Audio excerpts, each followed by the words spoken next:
A América, paralisada por violentas tempestades de neve. A Europa, atingida por um frio gelado que cai como uma bomba no continente. Muitos peritos creem que estamos perto de uma mudança climática abrupta que poderá ameaçar a nossa sobrevivência. A Inglaterra, a França e a Alemanha começarão a parecer o Alasca e o Canadá. Os cientistas preveem que dentro de poucas décadas, o clima poderá mudar radical e descontroladamente. É como vivermos à beira de um precipício. Basta arrefecer um pouco para sermos empurrados para o precipício. Não haverá tempo para nos adaptarmos, nem para recuperarmos do frio mortífero. A alteração climática abrupta é uma das grandes crises que a nossa civilização poderá enfrentar. Não devemos subestimar a magnitude dos seus efeitos. Grandes civilizações foram destruídas por alterações climáticas súbitas e extremas. As pessoas pensam que o bom tempo é garantido, então a natureza muda as coisas e subitamente elas são empurradas de um penhasco sem uma rede que as ampare. Atualmente, caminhamos para um grande resfriamento. Uma nova catástrofe climática que poderá afetar civilizações em todo o planeta e desfiar o tecido da sociedade. Espera-nos uma guerra infindável no futuro. As mudanças que se aproximam estão para lá do que podemos enfrentar.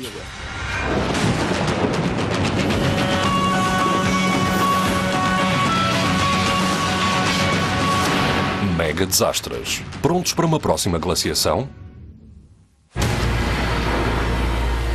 O clima da Terra é muito mais frágil do que se pensa. Está sujeito a alterações radicais, que podem ser rápidas e extremas a ponto de mudarem o curso da história. Um grande resfriamento potencial poderá ser causado por uma coisa tão subtil como um desvio das correntes marítimas no Atlântico Norte. A catástrofe climática poderá começar com as temperaturas a subir e a descer e vice-versa durante décadas.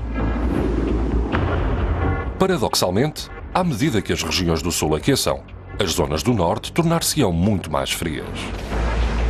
Alguns peritos preveem uma descida de 10 graus das temperaturas médias de inverno em algumas zonas. O resultado será a paralisação da Europa Ocidental por tempestades de inverno geladas. Temperaturas de inverno baixíssimas afetam a costa leste dos Estados Unidos. Violentas tempestades de gelo com ventos fortes fustigam Nova York. As temperaturas continuam a descer. Boston sofre o mais brutal inverno da sua história. Com o inverno implacável a manter-se, tempestades de neve, gelo e vento atingem toda a costa nordeste. Na Europa, os invernos também passam a durar meses de temperaturas baixíssimas. Os invernos chuvosos e frios de Londres tornam-se numa série mortífera de tempestades de gelo. Paris fica congelada, em grande contraste com o que era. Berlim é uma relíquia nevada do passado. Alguns cientistas preveem que esta alteração súbita do clima, inclusive um grande resfriamento no norte, poderá acontecer ainda no nosso tempo de vida. Penso que há várias coisas acerca do clima que as pessoas não percebem. A primeira é que ele está a mudar. Isto é certo. Só não se sabe com que rapidez e onde. E poderá mudar drasticamente. Ironicamente, a mesma alteração climática poderá causar não só condições quase árticas, como o possível aparecimento de uma mini-era glaciar em algumas partes da América do Norte e da Europa, mas também secas maciças e tempestades mais violentas noutras regiões. Será não só a rapidez com que estas alterações climáticas ocorrerão, há quem diga que dentro de uma década, mas também a natureza imprevisível destas mudanças, que tornarão os seus efeitos potencialmente letais. À medida que avançamos para o futuro, o estado do clima será tal que podemos ter tempestades e acontecimentos meteorológicos violentos todos os anos, ou ano sim, ano não. E a sociedade não está preparada para lidar com isso. É muito difícil adaptar-nos a este tipo de extremos. Não sabemos para o que devemos preparar-nos. Uma forte nevasca atrás de outra. Sem tempo para nos prepararmos, nem para recuperarmos. poderá ser a nova e mortífera paisagem de inverno na costa leste e na Europa. Aí a pergunta será mesmo qual é o clima dos Estados Unidos, que pontos de terra são habitáveis. Esta rápida alteração do clima já aconteceu de outras vezes. Os cientistas chamam este fenómeno alteração climática abrupta. Uma boa definição de alteração abrupta é qualquer mudança que seja mais rápida do que a capacidade de reação da sociedade. Um dos exemplos mais extremos de alteração climática abrupta ocorreu antes do aparecimento da civilização moderna. Há cerca de 14 mil anos, a Terra aproximava-se do fim da sua última era glaciar. Grupos de caçadores-recoletores da Idade da Pedra percorriam a Europa e a Ásia em busca de alimento e caça. Mas, subitamente, 1200 anos depois, as temperaturas baixaram até 18 graus em menos de uma década. As plantas e os animais, de que esses primeiros seres humanos dependiam, ou se extinguiram, ou mudaram-se para regiões menos frias. Os seres humanos que sobreviveram migraram para o sul. Esta descida radical das temperaturas é conhecida por acontecimento Dryas Recent, o nome de uma flor ártica encontrada em amostras de gelo na Groenlândia. O acontecimento conhecido por Dryas Recent é um exemplo perfeito de alteração climática abrupta. O mais interessante nesta alteração é que a era glaciar já tinha findado e a Terra já tinha começado a aquecer e a entrar no estado moderno. Quando estava a aquecer, o tempo mudou subitamente para um frio gelado. O clima mudou literalmente de marítimo para ártico num piscar de olhos. A seguir permaneceu frio durante 1300 anos e então aqueceu drasticamente. Então entramos oficialmente nesta epopeia moderna do clima interglacial quente. Não se sabe ao certo porque acabou. Os cientistas creem que o Dryas Recent foi causado por uma mudança das correntes marítimas. Foi um dos resfriamentos mais extremos desde o fim da última era glaciar. O Dryas Recent é um exemplo consumado de como o clima pode saltar rapidamente entre extremos quentes e frios. Nem sempre acontece suavemente. Por vezes é aos saltos e estabiliza durante algum tempo em frio. A seguir recomeça a saltar e estabiliza durante algum tempo em quente. Já vimos o clima mudar como se fosse uma luz que acendemos e apagamos. Estas mudanças ocorrem muito rapidamente. E o novo estado climático pode ser irreversível. Não volta para trás. Após o fim do Dryas Recent, a Terra entrou num período longo de clima relativamente temperado. Mas tem havido casos de períodos de resfriamento súbito. Inclusive aquilo a que os historiadores chamam a Pequena Era Glaciar. Entre os anos 900 e 1300 da nossa era houve o chamado período quente medieval. Os mercadores enriqueceram o suficiente para construir castelos, o tempo era bom, a população da Europa tinha quadruplicado, as pessoas eram mais altas, viviam mais tempo, tudo corria bem. Há 1000 anos, a altura em que se estava no período quente medieval podia ser de barco desde a Escandinávia até à Islândia. Não se encontravam mares congelados nem muitos icebergs. Os vikings navegantes aproveitaram o bom tempo para estabelecer comunidades de lavradores e comerciantes na Islândia. Expandiram o seu território, indo nos seus grandes barcos para a Groenlândia. Então, cerca do ano 1000 da nossa era, mudaram-se para o Novo Mundo.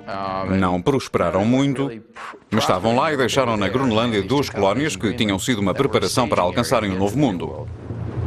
Então, por volta do ano 1300 da nossa era, misteriosamente o tempo começou a mudar. Dados históricos obtidos do rendimento das colheitas e de outros registros públicos revelam uma pequena descida da temperatura. Mas esta pequena mudança da temperatura bastou para despoletar a Pequena Era Glaciar. Um período prolongado de tempo mais frio na Europa, que teria consequências desastrosas. Em última análise, esta ligeira mudança do clima teve um papel na propagação da peste negra e na agitação social que conduziu às revoluções americana e francesa.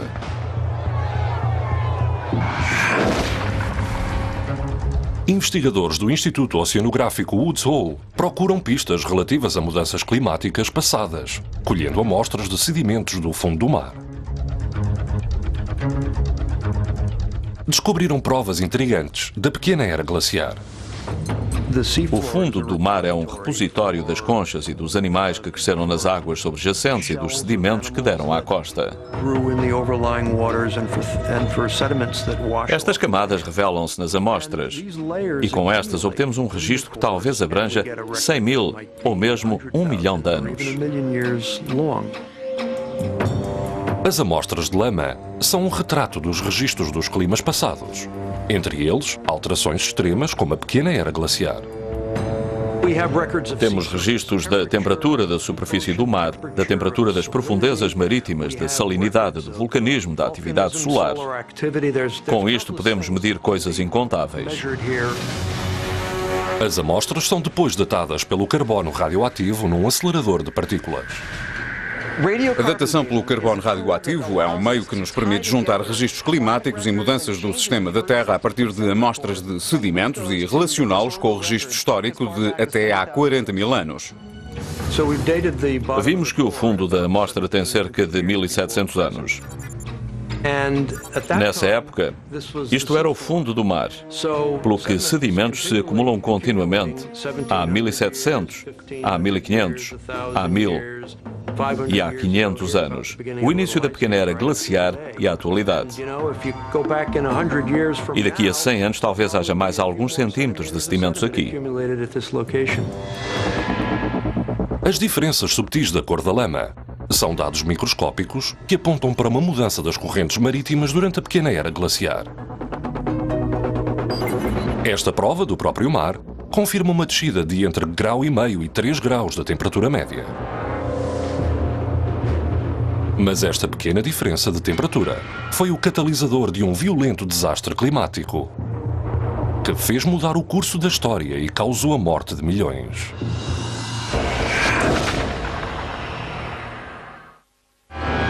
Alguns cientistas preveem que uma mudança súbita e violenta do clima talvez origine um grande resfriamento. Temperaturas baixíssimas atingirão a Europa e a costa nordeste dos Estados Unidos. A vida ficará parada numa aterradora terra árida gelada. Já aconteceu de outras vezes. Gerações tinham prosperado no tempo estável da Europa pré-renascentista.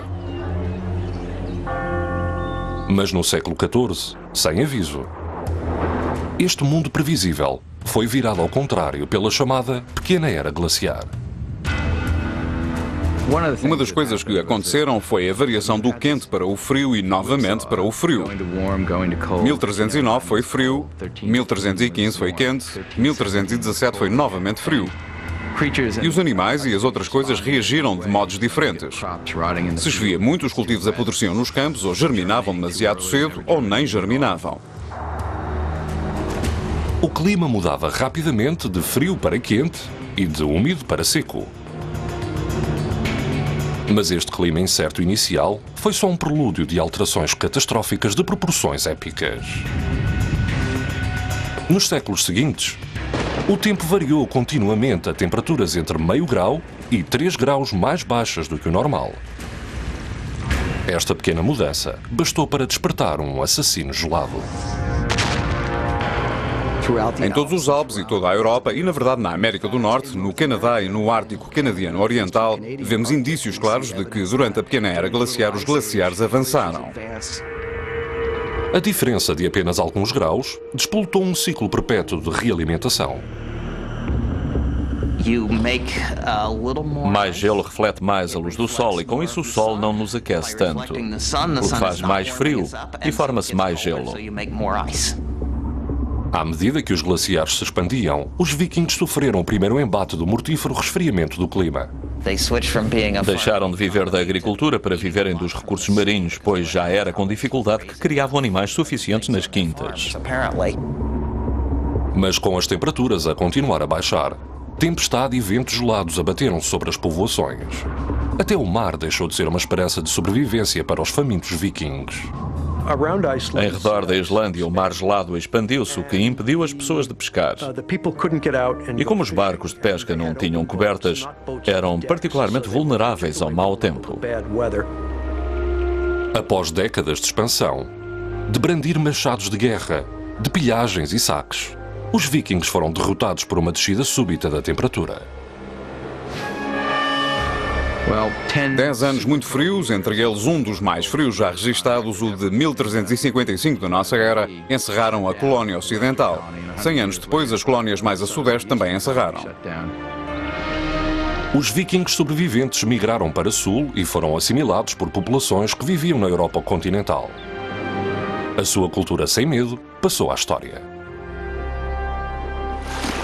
Sem a pequena era glaciar, os vikings talvez continuassem a instalar-se no Novo Mundo, e a América atual seria um sítio muito diferente. No fim do século XIV, a Europa sofria temperaturas baixíssimas durante todo o inverno.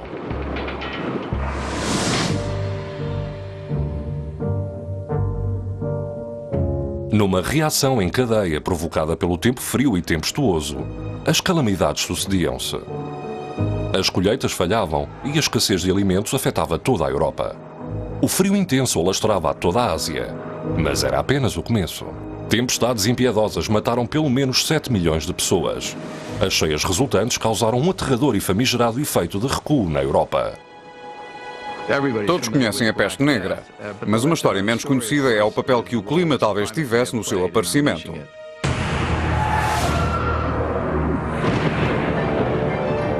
A peste negra foi uma pandemia devastadora que atingiu a Europa em meados do século XIV. A descida da temperatura fez mudar as condições atmosféricas, alterando e intensificando o comportamento das tempestades. No início do século XIV, a Ásia teve uma série nunca vista de tempestades torrenciais e consequentes cheias. As ratazanas portadoras da peste prosperavam nestas condições. Os animais que reagem primeiro são os que se reproduzem aos milhões, enquanto que os de vida mais longa e reprodução menos rápida têm tendência para demorar. Assim, espécies daninhas de todo o tipo beneficiam das mudanças climáticas e florescem. As ratazanas dos navios que percorriam as rotas comerciais espalharam a doença desde a Europa até a Ásia. Uma população já faminta e enfraquecida não era adversária para a peste negra. No espaço de 5 anos, a peste tinha matado entre 25 e 34 milhões de pessoas na Europa, um terço da população. Estima-se que morressem mais de 40 milhões no norte de África e na Ásia. Gerações seguidas sofreram os efeitos impiedosos do frio extremo e do tempo úmido, que empurraram até aos limites o camponês faminto. Houve tempestades violentas e chuvas incessantes. Os cultivos apodreciam nos campos. A luz solar era tão pouca que no verão ele não podia fazer sal para conservar o que quer que fosse. Doenças das plantas, bolor, míldio e tudo mais começaram a afligi-lo. As pessoas começaram a roubar, tinham perdido as terras e, como estavam famintas, começaram a comer o gado, os cães e os gados e, em certos casos, até outras pessoas. As sofisticadas sociedades europeias depressa se desmoronaram e reduziram à simples sobrevivência. Camponeses famintos revoltaram-se contra a aristocracia. A instabilidade política e o descalabro económico na Inglaterra contribuíram para a Guerra da Independência Americana. E foram os pobres da França de 1789 que alimentaram a Revolução Francesa. O trágico alcance da pequena era glaciar foi estarrecedor. Milhões tiveram mortes horríveis só porque a temperatura tinha baixado alguns graus. É como vivermos à beira de um precipício. Basta arrefecer um pouco para sermos empurrados para o precipício. Pequenas alterações das temperaturas globais podem ter efeitos enormes. Uma alteração de entre 5 e 9 graus, que está dentro dos limites do possível, terá consequências inimagináveis. A pequena descida da temperatura que despolutou a pequena era glaciar talvez fosse causada por uma redução da luz solar, relacionada com uma alteração da atividade das manchas solares. Outro fator que intensificou o arrefecimento foi algo que ninguém podia prever nem impedir. Durante a pequena era glaciar, pelo menos 3 grandes vulcões entraram em erupção. O Vesúvio em 1631, o Tambora em 1815 e o Krakatoa em 1883. todos expeliram para a atmosfera partículas e gases. Estes refletiram a luz do Sol para a atmosfera, o que arrefeceu a Terra. Se lançarmos muitos destroços vulcânicos no hemisfério norte, em pouquíssimos anos estarão espalhados por todo o hemisfério norte. Qualquer que seja a parte da Terra virada para o Sol, de dia ou de noite, receberá menos luz solar. Após 6 séculos de morte e privação, o tempo começou a aquecer. Portanto, a pequena era glaciar findou porque os vulcões sossegaram e deixaram de tapar a luz do Sol, que aumentou um pouco. Isto causou aquecimento a partir de 1850 ou 1900 até aos inícios do século XX. Embora a pequena era glaciar tenha acabado, alguns cientistas consideram-na uma amostra do que pode tornar a acontecer. Desta vez, com consequências ainda mais devastadoras.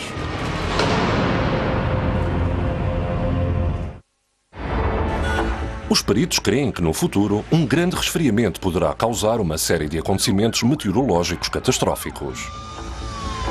Desde nevascas que cobram Londres até uma Nova Iorque assustadoramente vazia, soterrada em neve. E um Midwest assolado por secas. Mas não seria a primeira vez que alterações climáticas radicais ameaçavam todo o modo de vida. Desde o fim do Dryas Recent, há cerca de 11.500 anos, o nosso mundo tem tido um clima relativamente temperado, que proporciona os alicerces para o crescimento de civilizações modernas. Mas os cientistas descobriram neste espaço de tempo outros períodos em que as temperaturas médias vacilaram entre arrefecimentos e aquecimentos. Se repararmos nos últimos 10.000 anos, veremos que quase todos os arrefecimentos foram pequenos. Embora a pequena era glaciar da Europa tenha causado privações e morte em grande escala, não significou o fim da civilização. Mas tem havido episódios raros em que alterações extremas da temperatura destruíram literalmente sociedades inteiras.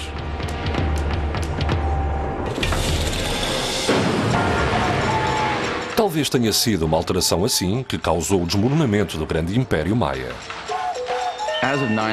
No ano 900 da nossa era, a civilização maia existia havia já 1200 anos. Antes disso, tinha caído várias vezes, mas tinha-se reerguido sempre. No ano 900, desapareceu de vez. Por isso, fazem-se muitas conjecturas acerca do que matou os maias. A queda da civilização maia, com 3 milhões de pessoas, talvez tenha sido um dos exemplos mais flagrantes de um desastre climático mortífero. Aconchegados nas florestas tropicais do que atualmente é a América Central, os primeiros maias desenvolveram uma sofisticada sociedade urbana. Sem terem o ferro nem a roda, os maias construíram extensas cidades, cada uma com praças amplas rodeadas por templos majestosos e pirâmides. Há séculos que a causa do desaparecimento desta civilização avançada é um mistério. Muitos arqueólogos conjecturaram que os maias tinham sido vítimas de instabilidade civil. Fações em guerra tinham dominado a sociedade civil e a frágil estrutura social tinha caído no caos. Há mais de 100 teorias acerca do declínio dos maias. Quase todas afirmam que foram eles quem pôs fim a si mesmos, pois em alguns aspectos era uma civilização um tanto cruel. Mas havia outras forças naturais que os maias não podiam controlar nem entender. Pesquisas recentes à história do clima revelaram uma nova perspectiva de um velho mistério.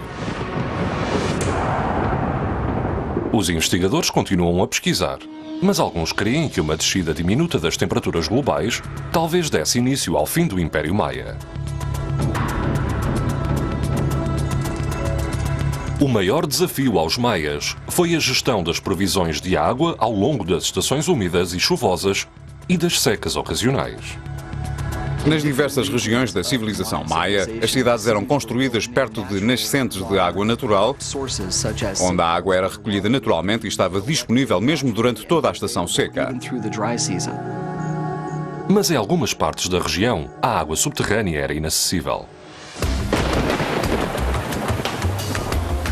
Com acesso limitado à água subterrânea, os maias dependiam da chuva para terem água potável. Para aproveitarem este precioso recurso, construíram uma elaborada rede de canais a fim de irrigar as quintas e cidades.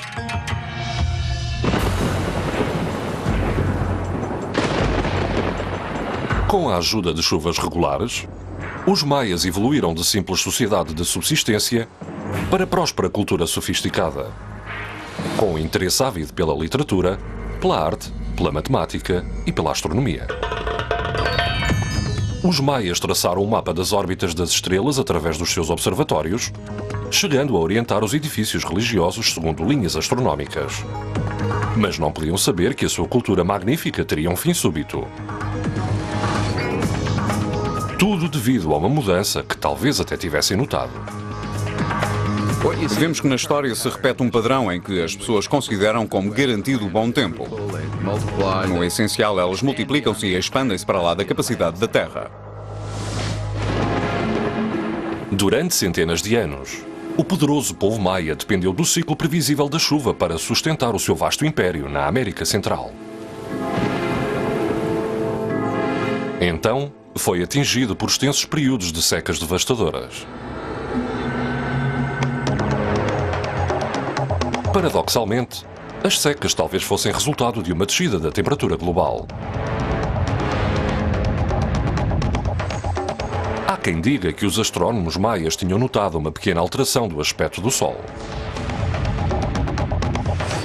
Alguns investigadores creem que tenha havido uma redução da radiação solar que chegava à superfície do nosso planeta, causando mudança dos padrões do vento. No norte, as temperaturas talvez baixassem. Mas para os maias, o efeito foi contrário. As nuvens de chuva permaneceram no sul, criando uma seca devastadora no Yucatão. Podemos identificar períodos seguidos de 3 ou 6 ou 9 anos em que não houve estação das chuvas. E cada um destes intervalos com seca coincide com um período de maior colapso numa das regiões da civilização maia. Com a continuação das secas, os governantes começaram a perder o domínio sobre o povo. Ao verem que as promessas de água nos meses de seca não eram cumpridas e que as albufeiras não ficavam devidamente reabastecidas durante o verão, os próprios agricultores começaram a partir. Muitos cientistas conjecturam que a civilização maia, em guerra, já estava a começar a desmoronar-se. A desflorestação, doenças incontroláveis e a própria cultura guerreira contribuíram para o seu fim. Mas o ponto concreto de viragem talvez tenha sido a alteração do clima. Essas secas graves ao longo de vários anos seguidos talvez tornassem a civilização incapaz de lidar com as tensões sociais. As secas podem muito bem explicar o desaparecimento total dos maias. O Império dos Maias foi deixado em ruínas, ficando somente as grandiosas pirâmides como testemunhas mudas de quem tinham sido. Seremos nós as próximas vítimas de uma catástrofe climática extrema?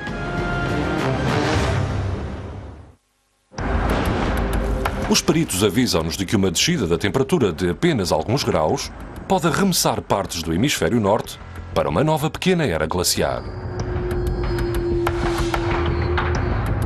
Dentro de poucas décadas.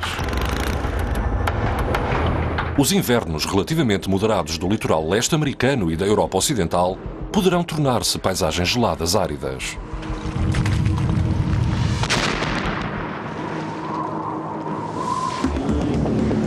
Os cientistas creem que o próximo grande resfriamento terá início nos oceanos. 70% da superfície da Terra são mar. 90% da chuva cai nos mares. São uma albufeira colossal que conduz calor a todo o planeta. Um enorme sistema de correntes marítimas conhecido por circulação halotérmica, que abrange o Golfo, faz circular água quente a norte do Equador, concedendo à costa nordeste americana e partes da Europa climas relativamente temperados. Londres, Inglaterra e Calgary, no Canadá, estão à mesma latitude. Mas, em média, Londres é muito mais quente. A causa é a circulação halotérmica, que traz água quente e ar quente para norte da Grã-Bretanha.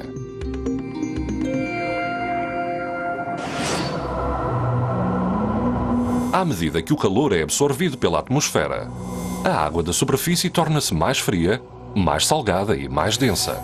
Desce profundamente, puxando consigo a corrente.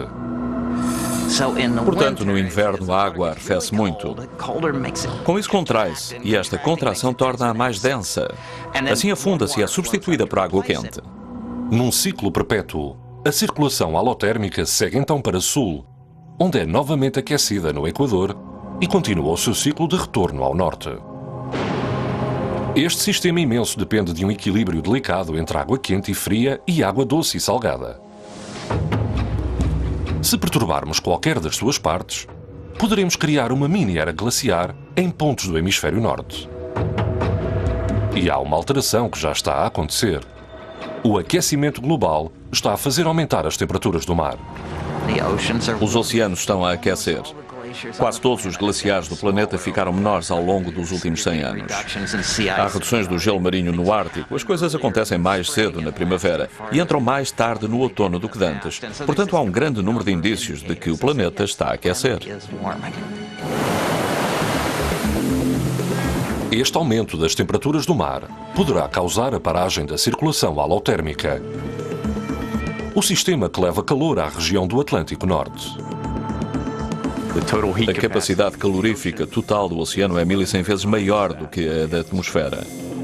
Portanto, considero que devemos procurar entender o que se passa no oceano para entendermos o nosso clima futuro.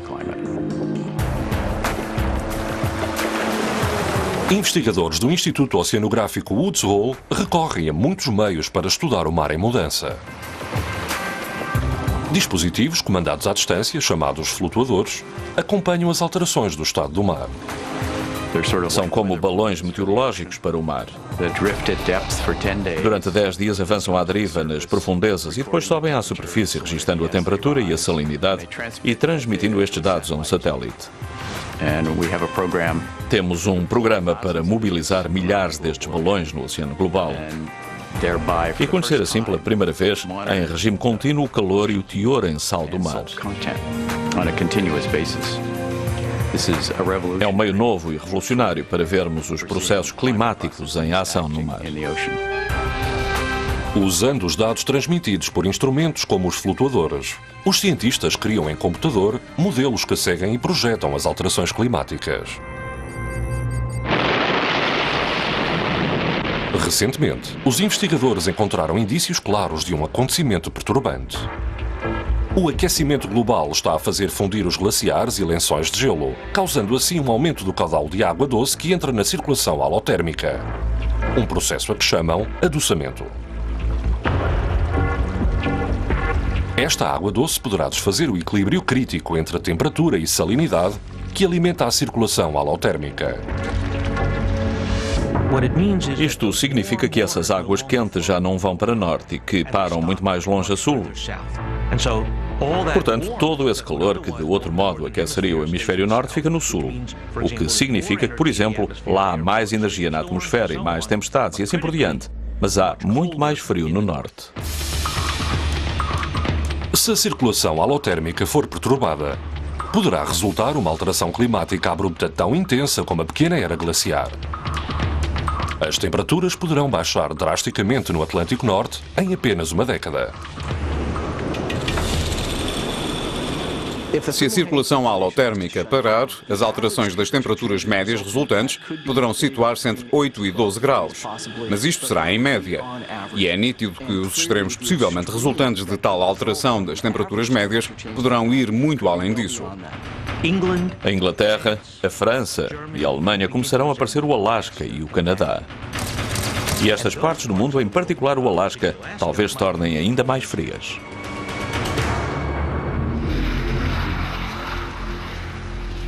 Nos Estados Unidos, a costa nordeste será a mais atingida, com temperaturas extremas e nevascas e tempestades mais intensas. Por exemplo, a gravidade de tempestades no Nordeste facilmente poderá causar tempestuosidade acrescida e maiores velocidades do vento na costa leste da América do Norte. Mas este grande resfriamento nas regiões do norte da Europa e da América será apenas um efeito secundário da grande devastação noutros pontos do mundo. No Pacífico, um mar mais quente intensificará o ciclo de tempestades de chuva do El Niño, que ao longo da história atinge a costa do Pacífico. Mesmo uma alteração de 2 graus, se tivermos tanta sorte, será o dobro ou mais da intensidade do mais forte El Niño que já sentimos. Em 1998 houve um El Niño muito forte que causou prejuízos no valor de 100 mil milhões de dólares em todo o mundo e matou dezenas de milhares de pessoas. Portanto, mesmo um desvio muito ligeiro da norma no tempo global pode causar muitos danos. No Atlântico Sul, mares mais quentes significarão furacões mais intensos e tempestades violentas. O facto de se acumular muito calor no mar significa que há muito alimento para furacões mais intensos. Portanto, parece ser inevitável haver furacões fortes no futuro. Se anualmente houver não um Katrina, mas 5, em diferentes regiões da costa do Golfo, ou se estes se desviarem para os pontos onde as tempestades atingem o litoral leste e chegarem a Washington e a Nova York, as consequências serão graves. A seguir, recorrendo aos dados científicos mais recentes e a visualizações em computador, temos um vislumbre aterrador do impacto de alterações climáticas extremas e abruptas no nosso futuro. Não só temperaturas baixíssimas no norte, mas também furacões monstruosos, tempestades violentas e, em algumas zonas, secas infindáveis. Se repararmos no potencial das alterações climáticas para causar prejuízos, facilmente perceberemos como podem ser uma arma de destruição maciça.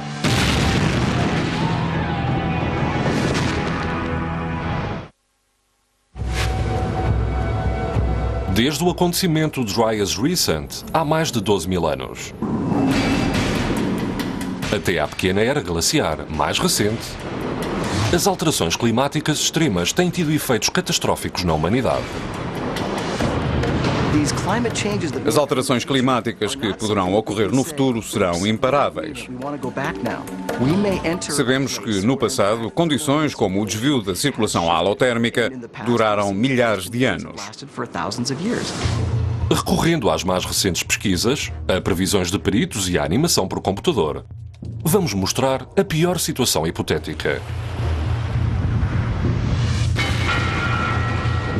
Esta alteração climática abrupta é despoletada quando as temperaturas em subida fazem derreter os lençóis de gelo polar. A água doce da fusão dos glaciares interrompe o delicado equilíbrio da circulação alotérmica, cortando o calor para o Atlântico Norte.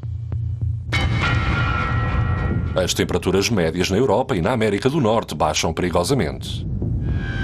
Sem a corrente do Golfo a aquecer o litoral atlântico, os invernos são muito mais rigorosos ao longo da costa nordeste dos Estados Unidos. Ao todo, quanto mais para norte formos, mais frio, secura e vento haverá. E começaremos a ver que, a norte da linha Mason-Dixon, tudo se assemelha à Sibéria. A habitabilidade de algumas das principais cidades do norte começará a diminuir. Em Nova York, as temperaturas de inverno poderão começar em outubro. Em novembro, a queda de neve em Nova York poderá atingir níveis nunca vistos. Poderá já haver maior tempestuosidade de inverno a afetar Nova York e o meio metro normal de queda de neve poderá tornar-se em 1,80 m. A velocidade do vento aumenta e tempestades fustigam a costa. A Estátua da Liberdade deixa de ser um farol da liberdade e torna-se um mar congelado de uma cidade de antes vibrante. Os centros urbanos da Europa, em particular Londres, sofrem vendavais gelados e temperaturas baixíssimas. Subitamente a Grã-Bretanha, que já é bastante difícil no inverno, torna-se lastimosa no inverno, deixa de ter verão e subitamente começa a ser muitíssimo mais fria. Pela primeira vez em mais de um século, o Tamisa fica congelado. Esta alteração climática súbita e extrema poderá sujeitar a Europa e o Nordeste dos Estados Unidos a invernos insuportáveis durante séculos. Os oceanos mais quentes, que causam um grande resfriamento no Norte, causarão alterações catastróficas em todo o planeta. Alterações que afetarão todas as pessoas, todos os países e todos os tipos de tempo. Serão tão devastadoras como qualquer efeito de resfriamento. No Oeste, oceanos mais quentes causam El Niños mais persistentes. Tempestades abatem-se sobre as costas do Pacífico, com chuvas torrenciais durante todo o inverno. As montanhas de St. Gabriel, no lado norte da Bacia de Los Angeles, são das cordilheiras mais íngremes da América. Com um El Niño poderoso, Los Angeles poderá ser soterrada por espessas torrentes de lama. Como estes fenómenos aumentam exponencialmente, a quantidade de água não escoada poderá aumentar proporcionalmente. Estamos a falar de 10 vezes mais e depois de 100 vezes mais, portanto não é impossível que estas correntes de lama afetem partes inteiras da cidade. As ruas de Los Angeles tornam-se rios de lama e de água de enchente, que esmagam tudo o que haja no seu caminho. Ironicamente, os dilúvios costeiros causados pelo El Niño terão efeitos opostos no interior do continente.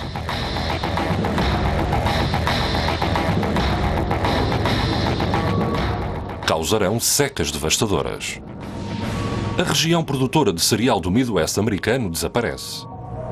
Como muitas outras regiões de alto rendimento do cultivo do Canadá, da Índia e das planícies do norte da China, ano após ano a seca causa erosão.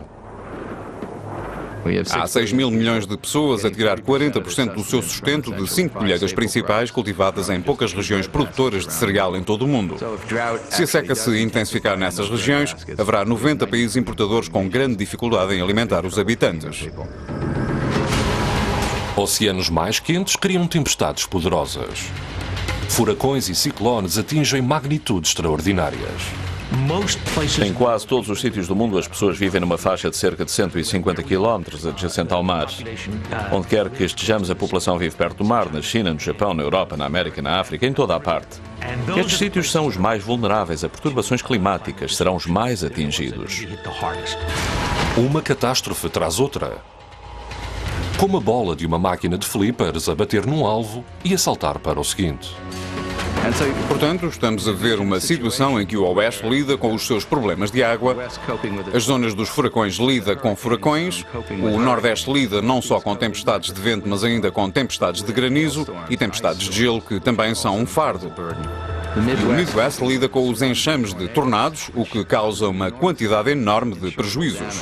Os cientistas estimam que a capacidade portadora do nosso planeta, o número de pessoas que os recursos naturais podem sustentar, é de cerca de 8 mil milhões.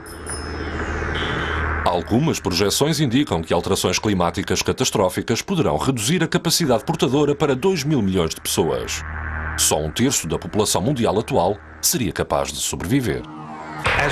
Como temos visto na história da humanidade, são as alterações da capacidade portadora que conduzem à guerra. Quando as pessoas esgotam os ecossistemas locais, a primeira coisa que fazem é assaltar os vizinhos. Neste caso, lutaremos por alimentos e água. 6 mil milhões de pessoas terão de sair do planeta e a guerra é a forma de fazer isso.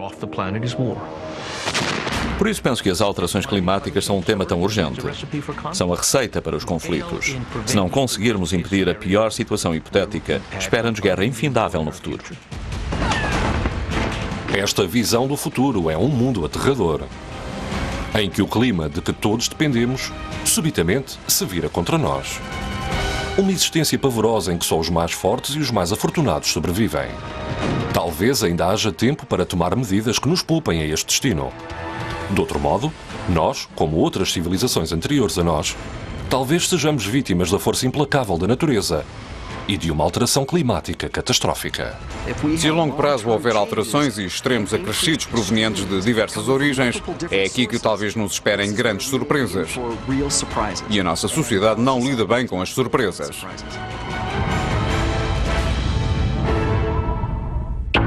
Versão portuguesa via satélite.